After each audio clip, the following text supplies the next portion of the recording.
तुम और कब जागोगे?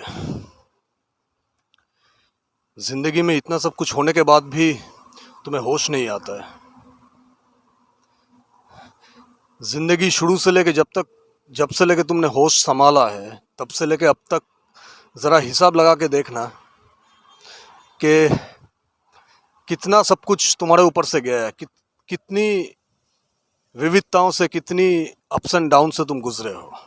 जिंदगी किस किस तरह से कोशिश नहीं की तुम्हें चेताने की, तुम्हें जागरूक करने की, अवेकन करने की। जिंदगी हर रोज एक मौका देती है। वो जो लोग कहते हैं ना, तरह तरह के तुम्हारे जो जितने भी मोटिवेशनल स्पीकर्स हैं, जो लोग कहते फिरते हैं कि जिंदगी दूसरा मौका नहीं देती, जिंदगी सिर्फ एक ही बार मौका देता है। इट्स एब्सोल्युटली रबिश, बकवास है ये। हर दिन एक नया मौका है। तुम्हारा हर रोज जन्म होता है, हर सुबह एक नया जन्म होता है तुम्हारा। हर सुबह, हर उगता हुआ सूरज तुम्हारे लिए एक नई उम्मीद की किरण, एक नया मौका लेके आता है। और जिंदगी के थपेरे, जिंदगी के संघर्ष तुम्हें झकझोर के अब तक जगा देना चाहिए था, लेकिन तुम जागे नहीं। ये शायद तुम्हारा ही अंधापन होगा। जरा पीछे जाओ और देखो, गौर करो कि जिंदगी में जब से तुमने जिंदगी को समझा है थोड़ा बहुत ही, तब से लेके अब तक कोई भी चीज स्थायी रहा है? किसी भी चीज में कोई भी वस्तु, चाहे वो तुम्हारे जीवन में आए हुए व्यक्ति हो या कोई वस्तु हो, उसका कभी स्टेबिलिटी थी? उसकी स्थायित्व था? या बस नदी की धार जैसी, समंदर के लहरें जैसी आई और गई?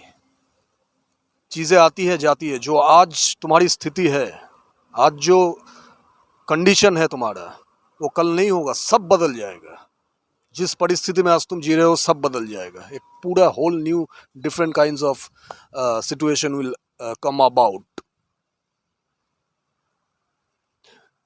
in which you live. People haven't taught you yet the basic fundamental thing to mold yourself as per the given situation. परिस्थिति के साथ साथ मोल्ड होने की जो कला है, जो जीवन का सबसे बड़ा कला है, उस कला को कोई सिखाता नहीं है। परिस्थिति जैसी भी हो, तुम स्थिर बने रहो। लेकिन ये कैसे हो सकता है? जब तक तुम दूसरों के चक्कर में पड़े रहोगे, जब तक तुम दूसरों के आगे सर झुकाते रहोगे, जब तक तुम ये सोचोगे कि दूसरे के पास होगा मेरा जवाब,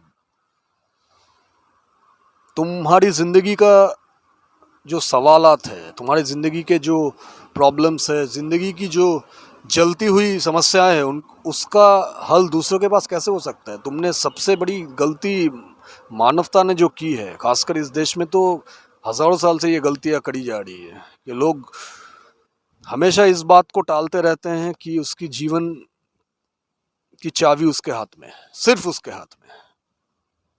चाहे वो भौतिक सफलता हो या आध्यात्मिक, अगर ऐसा कुछ होता हो तो। हालांकि ऐसा कुछ भी नहीं होता। There is no benchmark of spirituality. There is no such thing which is distinctive from non-spiritual to spiritual. There is no such thing. It's again people's imagination.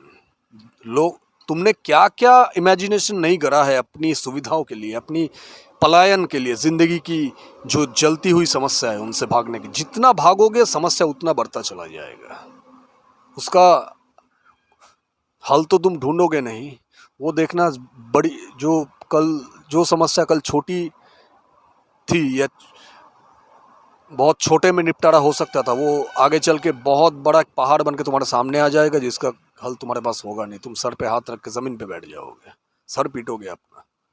क्या करोगे? तुम्हारे पास तो कोई ऑप्शन है नहीं, और ना ही कला सिखाई गई है तुम्हें। और सिखाएगा क्या? तुम्हें खुद सिखाना है। किसी को कौन सिखाता है? हमको किसने सिखाया? कोई किसी को यहाँ पे सिखाता नहीं है। टाइम किसी के पास नहीं है।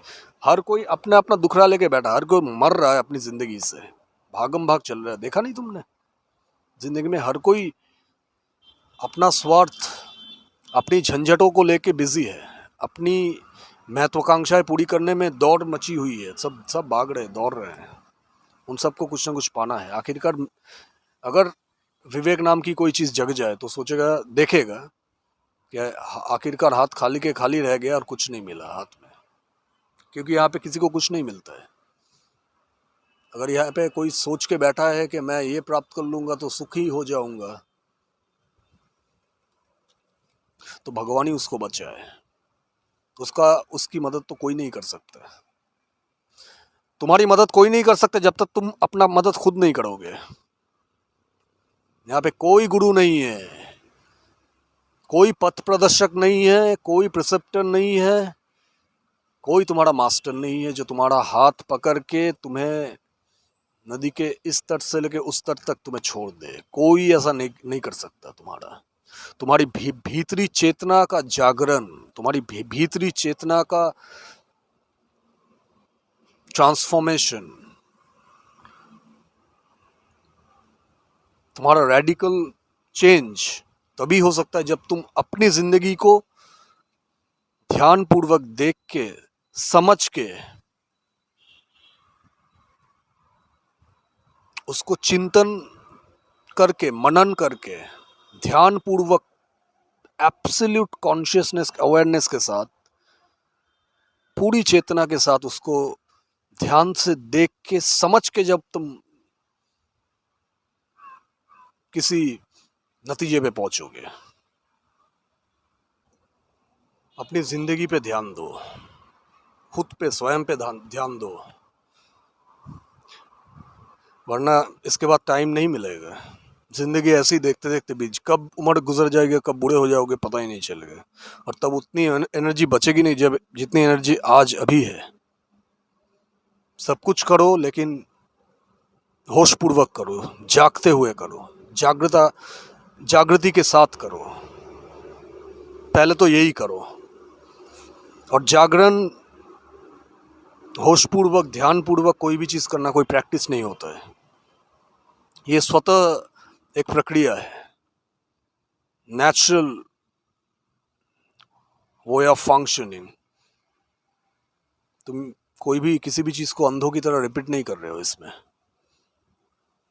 तुम बस अपने स्वयं की सोच को, तुम्हारे अंदर जितने भी सोच, जितने भी थॉट्स जागते हैं, उसको अपनी चेतना में विलय कर रहे हो। जब भी तुम चेतना को जगाओ, चेतना के साथ तुम जाके मिलोगे, जब जो कि मिले ही हुए हो, तुम तो अलग से एक ईगो बना लेते हो, उसी पे थॉट्स आते हैं, वही डिस्टॉर्टेड होता है, वो चिंता करता है, वो हर्ट होता है, वो सोचता है, परेशान होता है, दुखी होता है, रोता है, चिल्लाता है, हंसता है, सब कुछ वो ईगो होता है। वो, और ईगो एक इमेज है जिसको मन ने गढ़ा है। मन ने यानी तुमने।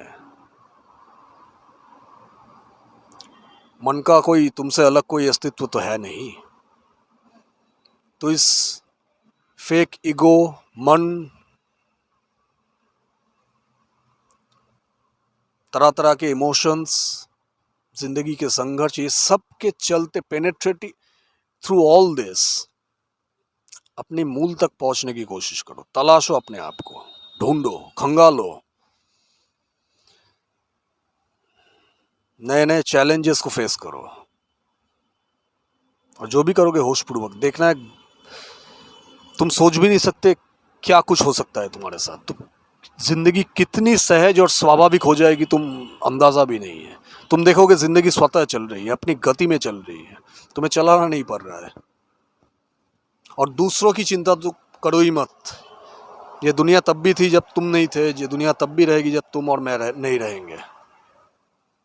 हमारे होने से पहले भी थी, हमारे होने के बाद भी रहेगी, क्योंकि ये पूरी सृष्टि चेतना पे टिकी हुई है। चेतना से आती है, चेतना में जाती है, उसी चेतना की बात हो रही है, उस इमैनेंट कॉन्शियसनेस जो सबका मूल है। उस पर ध्यान दो, उस पर अपना ध्यान केंद्रित करो। किसी चीज़ को ढूंढो मत। जैसे कि तुमको शायद बचपन से सिखाया गया है कि आत्मज्ञानी होना है, आत्मज्ञान को प्राप्त करना है। वो कैसा तुच्छ आत्मज्ञान होगा जिसको प्राप्त किया जा सकता है? वो तुमसे भी ज्यादा छोटी होगी जिसको प्राप्त किया जा सकता है। आत्मज्ञान कभी प्राप्त किया ही नहीं जा सकता है, क्योंकि आत्मज्ञान ही है और कुछ नहीं है। तुम्हारे भीतर से आत्मज्ञान ही झलक रहा है। वो ज्ञान ही है जो तुम्हारे भीतर से जान रहा है, तो तुम उसको नहीं जान सकते जो जान रहा है। ये सोच की बात, सोच बहुत जब गहरी होती है, गहरे में उतरती है, जब जिंदगी स्वयं को खोजते खोजते स्वयं के खोज में जब इंसान गहरे से गहरा उतरता है, तो इन सब बातें समझ में आती है, जिंदगी की असली सच्चाई समझ में आती है। और जिंदगी की जो अभी भी परिस्थिति है, आई एम श्योर हर कोई किसी न किसी मुसीबत से जूझ रहा है। जिंदगी है तो मुसीबत होगी। उस मुसीबत के कॉज में जाने की कोशिश करना। जो जो भी तुम्हारी जिंदगी की परेशानियां हैं, उन सबको लिस्ट आउट करो, देखो उन सब, ढूंढो, मूल में जाओ। उन सब परेशानियों का मूल क्या है, कहाँ से आई है वो परेशानी है? क्या उसके पीछे कोई डिज़ायर है जो अनफुलफिल्ड है? तो डिज़ायर है तो क्यों है? क्या वो डिज़ायर होना ज़रूरी है, या तुम्हारी मन का एक पागलपन है, मन का एक गैर ज़रूरत वासना है? ज़्यादातर वासनाएं गैर ज़रूरत ही होती है, तुम्हें चाहिए नहीं होता, फिर भी हम मांग करते ही रहते हैं।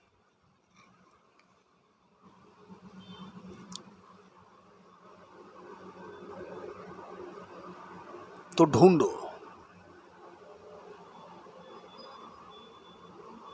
देखो और समझो। उत्तर वहीं से आएगा जहाँ से प्रश्न आता है। तुम्हारे भीतर से प्रश्न आता है ना। तुम कहते हो ना मेरे मन में बहुत सवाल है, तो जहाँ से सवाल आए हैं वहीं से जवाब भी आएगा। दूसरों से तो मिलेगा नहीं, कभी नहीं मिलेगा दूसरों से। ये दूसरों से जवाब लेने की पागलपन से निकलो और खुद से जवाब निकालने की प्रक्रिया को शुरू करो। खुद से जवाब तलाशो, स्वयं से जवाब लो, क्योंकि असली जवाब वही से आता है। सारे शास्त्रों का मूल भी वही है, स्वयं, जिसे आत्मा बोलते हैं।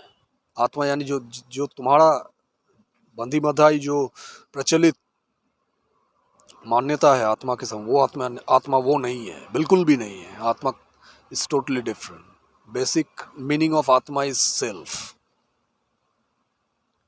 मैं यानी ये मैं नहीं जो कभी पैदा हुआ था, जो कभी मरेगा और जीवन भर परिवर्तन होता हुआ, ये मैं नहीं।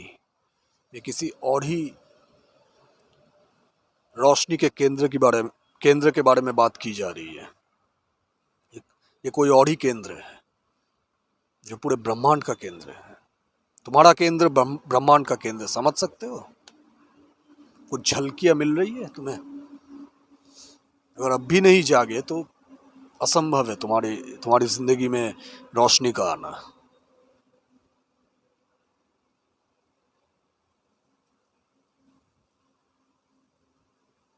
लोग ज्यादा से ज्यादा तुम्हें रास्ता बता सकते हैं, लेकिन चलना तुम्ही को है। कोई गुरु मदद नहीं कर सकता। ये सब गुरु होते ही नहीं है कुछ। सबसे बड़ा गुरु भीतर बैठा हुआ है। लोग पागल बना रहे हैं यहाँ पे। यूट्यूब में एक से एक वीडियो शायद तुम देखोगे और दिमाग में डाल लोगे, एक कंडीशनिंग बना लोगे कि कोई दूसरा मेरा मदद करेगा। कभी नहीं हो सकता।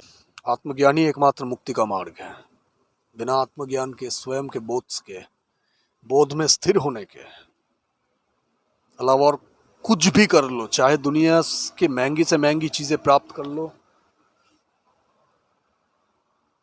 जितना हो सके पैसा इकट्ठा कर लो, धन दौलत, पूरी दुनिया खरीद लो, पूरा ब्रह्मांड भी तुम्हारा हो जाए, तुम स्थिर नहीं हो सकते। क्योंकि मन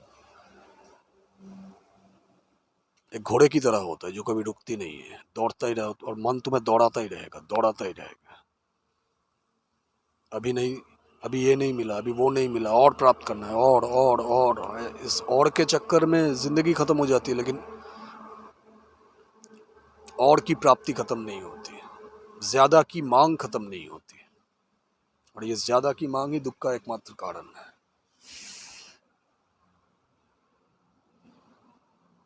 सिर्फ उसी में फोकस रहो जो तुम्हारे लिए ज़रूरी है।